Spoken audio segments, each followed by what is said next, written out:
మనిషి నోవాహు ఒక కవిత లాగా సృష్టించబడింది. ఆయన లాంటి వాడు ఇంతవరకు భూమిలో పుట్టలే. నోవాహు మాత్రమే తప్ప ఆయన లాంటి మనిషి ఇంతవరకు భూమిలో పుట్టలే. కారణం దేవుడు ఆయన కవితలాగా సృష్టించాడు. ప్రపంచం మొత్తం చెడులో అక్రమంలో జీవిస్తున్నా, లోక ప్రకారమైన ఆలోచన. దేవుడు అంటున్నాడు, నువ్వు పడవ కట్టు, నీ కుటుంబం కాపాడబోతున్నా.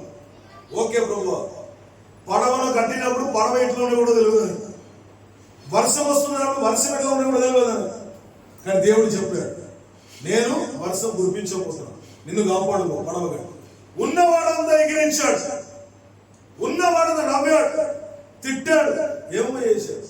కానీ నోవాహు బాధపడలే. కారణం ఏంటో తెలుసా? నోవాహు తని ఎవరో తెలుసు. నేనెవరో, నా పిలుపు ఏంటో, నా కథ ఏంటో, కార్యక్రమం ఏంటో, దేవుడు నా గురించి తలాంతుల ఒక ఆలోచన కలిగి ఉన్నారో ప్రతిదీ నోవాహుకు తెలుసు. నోవాహుకే తెలియాల తన గురించి.